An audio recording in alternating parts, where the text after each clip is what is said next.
Stéphane Belnou, je suis directeur du Centre permanent d'initiative pour l'environnement du Sud Champagne. La charte, en fait, c'est chercher, développer, transmettre. Et l'une des grandes missions qui s'est développée au fil des années, c'est accompagner les porteurs de projets, accompagner les collectivités, les privés, enfin tous les acteurs qui vont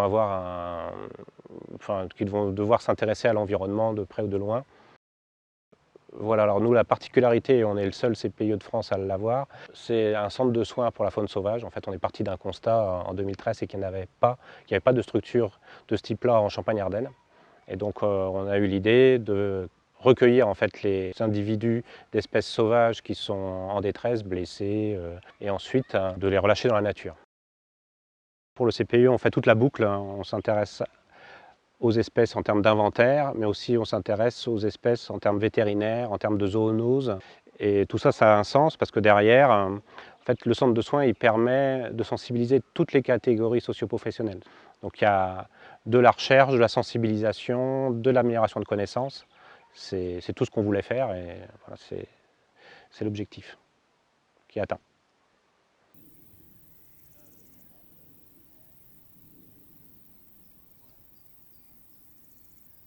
Johan Brouillard, je travaille au Conservatoire des espaces naturels de Champagne-Ardenne en tant que responsable des antennes de l'Aube et de la Haute-Marne. Le partenariat parc-conservatoire, c'est quelque chose qui coule de source, qui est bien rodé, bien huilé, et on travaille sur de nombreux sujets en faveur de la préservation et de la connaissance de l'environnement oui, depuis la fin des années 90. Donc, le Conservatoire d'espaces naturels est un organisme, donc, comme l'indique son nom, gestionnaire des espaces naturels remarquables de la région. Et donc notre objectif, c'est de travailler avec les propriétaires, avec les acteurs locaux, l'ensemble des acteurs locaux et des usagers des terrains pour gérer par convention ou par bail amphithéotique des espaces naturels remarquables dans l'objectif de préserver la biodiversité, les milieux naturels, le paysage. Et donc on travaille en faveur des zones humides, en faveur de la pédagogie à l'environnement. On travaille beaucoup avec les élus locaux, avec les acteurs de terrain de tous les sites dont on est gestionnaire, de tous les espaces naturels protégés. Donc le parc soutient le conservatoire en tant que gestionnaire d'espaces naturels et le parc également fait appel au conservatoire, notamment pour la mise en œuvre de la démarche Natura 2000 à l'échelle du territoire.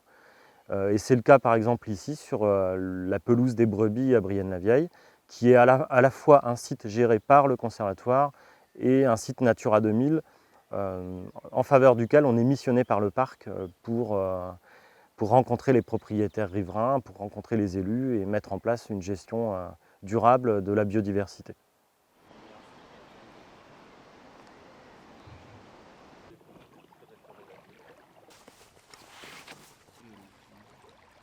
Tiens, t'avances avec ça et tous les 5 mètres, t'essayes qu'ils soient bien tendus.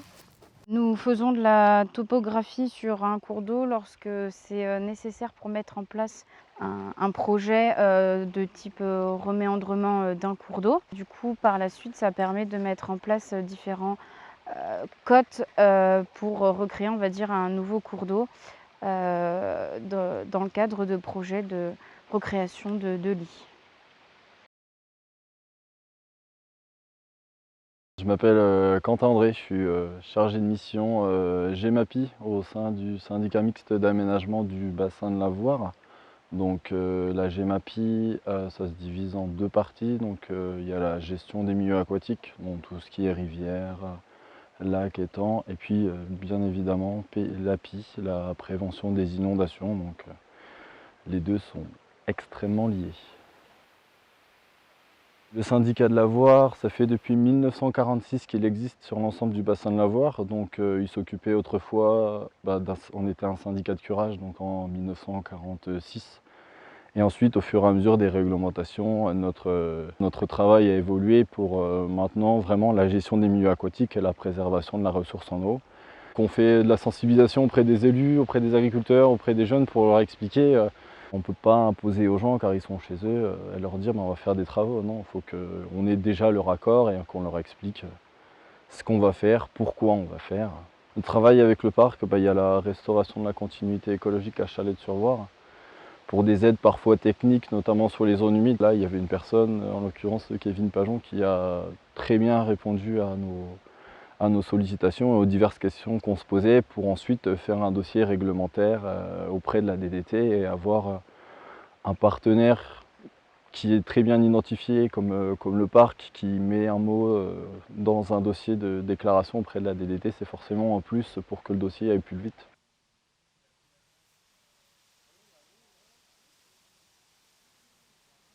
Ici, on est à la Fontaine aux Oiseaux, on est au cœur même de la réserve naturelle de la forêt d'Orient. Un site bien nommé puisque on peut y observer à n'importe quelle période de l'année bon nombre d'espèces d'oiseaux différentes. La LPO, c'est une vieille association, loi de 1901, dont le but était de protéger les oiseaux. Et bien, elle continue donc depuis plus d'un siècle, non plus uniquement à protéger les oiseaux, mais à protéger le milieu naturel dans lequel ils s'inscrivent, tout comme la faune, la flore en général. Sur le territoire du parc, la LPO, elle se concentre surtout sur le suivi des populations d'oiseaux hivernants et puis par le biais aussi d'actions de communication, d'animation en faveur du grand public. À l'horizon 2040, j'aimerais qu'on retrouve à minima ce qu'on connaît aujourd'hui, c'est-à-dire que c'est un milieu ici fortement anthropisé, mais qui a retrouvé des aspects très naturels. Et j'aimerais que ça continue dans ce sens-là, garder toutes ces zones humides d'importance internationale, continuer d'exploiter la forêt raisonnablement, voire étendre des zones de prairies et de haies que l'on a beaucoup perdues ces dernières décennies.